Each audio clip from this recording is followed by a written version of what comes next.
Luc, il y a eu une fusillade aux États-Unis, des soldats qui tirent Ouais. sur des soldats. Ça arrive pas si souvent que ça aux États-Unis. Il y a quand même une fierté là, dans le milieu militaire. Peux-tu peut-être un peu nous décrire là, ce qui est arrivé aujourd'hui? J'ai vu ça là, sur un écran dans la salle des nouvelles plus Écoute, tôt, mais je n'en sais rien. Là, ouais.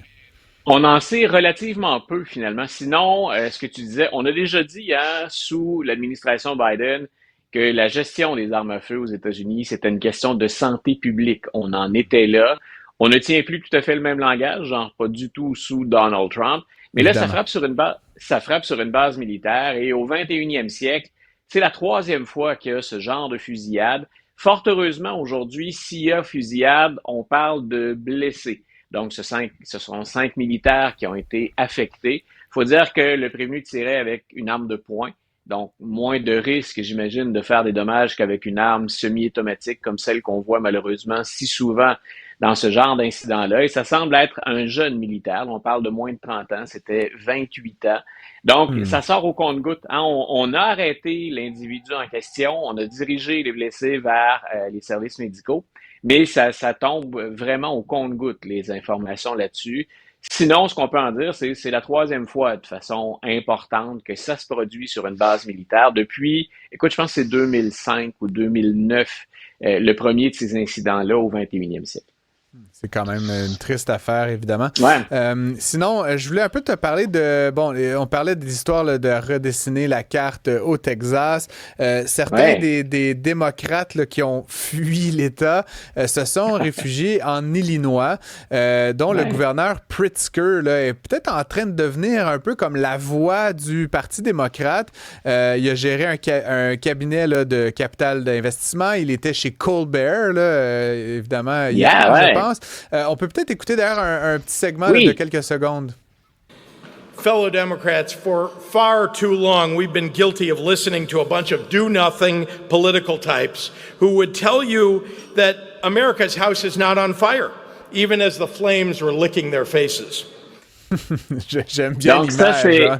Oui, voilà. Donc pour le bénéfice de ceux qui nous écoutaient, il dit, on a écouté et il parlait des démocrates, c'est important. Et ben, vous avez vu le décor, là, c'était pas un extrait de chez Colbert hier, mais plutôt cette année, il était au New Hampshire, État avec lequel il a une assez bonne relation. Hmm. Donc, il était là pour parler aux démocrates et il parlait de meneurs démocrates qu'il a qualifié de do nothing.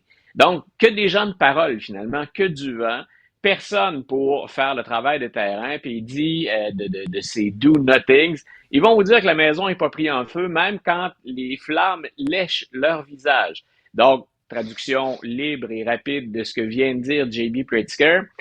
Ceux qui ont déjà entendu le nom de Pritzker, soit ils connaissent bien le monde des affaires, il vaut quand même 3,2 milliards de dollars.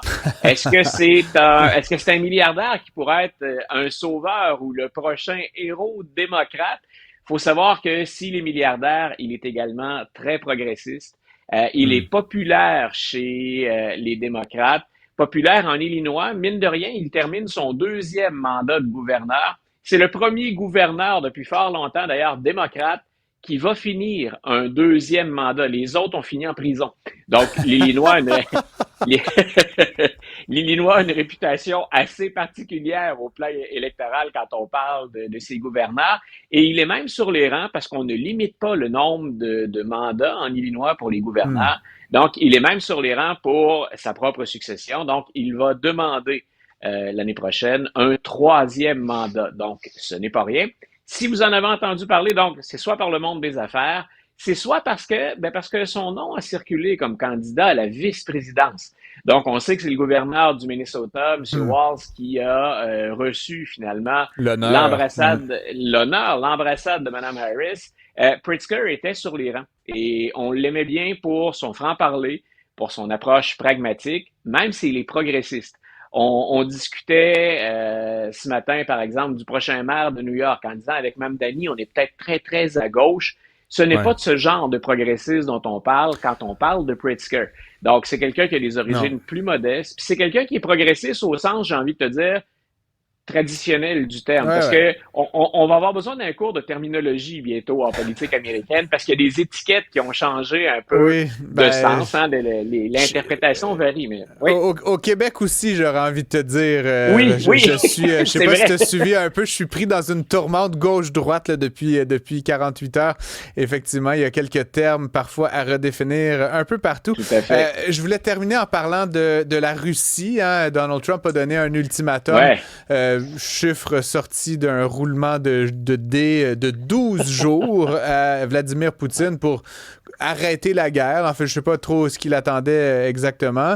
Il est optimiste, mais bon, il y aura vraisemblablement de nouvelles sanctions, même si, comme je le disais hier, il n'y a pas de commerce entre les États-Unis et la Russie, ou presque, donc on voit mal de quoi il est question. Mais M. Trump pourrait aussi imposer des tarifs à l'Inde.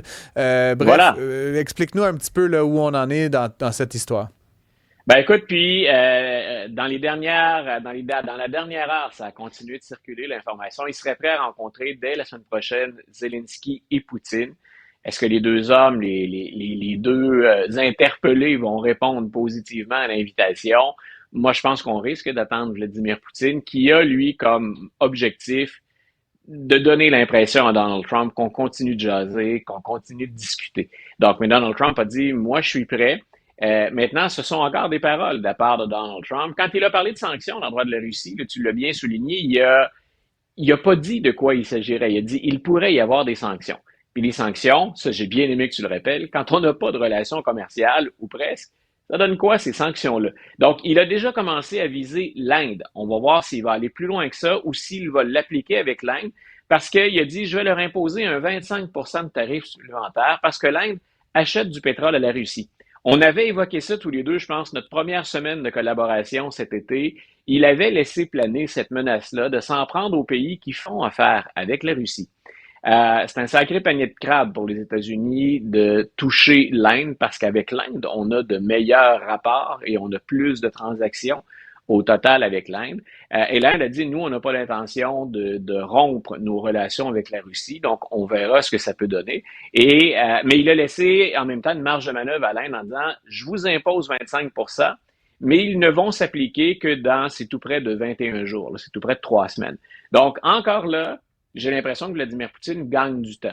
En même temps, il se dit, est-ce que Donald Trump va oser le faire avec l'Inde? Est-ce qu'il va aller plus loin que l'Inde? Parce que la Chine nous achète beaucoup Hmm. de pétrole, nous achète beaucoup de ressources. Donc, j'ai toujours ce très, très vieux succès qui date, je pense, d'avant ma naissance, qui était des paroles, des paroles, des paroles. Donc, j'ai l'impression que Vladimir Poutine est très, très, très bon pour jouer du violon avec Donald Trump. C'est-à-dire qu'il le fait attendre, il le fait patienter, il entretient un minimum d'espoir, mais pendant ce temps-là, il continue et il ne change rien au plan de match sur le terrain. Ben non, c'est ça exactement. Donald Trump perd un peu la face à répétition dans le dossier Ça devient russe. J'ai de difficile, la misère effectivement. à comprendre. Peut-être qu'il devrait aller prendre une autre petite marche sur le toit de la Maison-Blanche pour s'aérer l'esprit.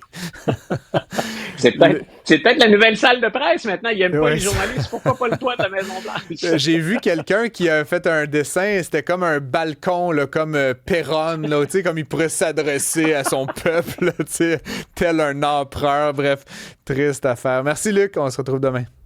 Salut, bonne fin de journée.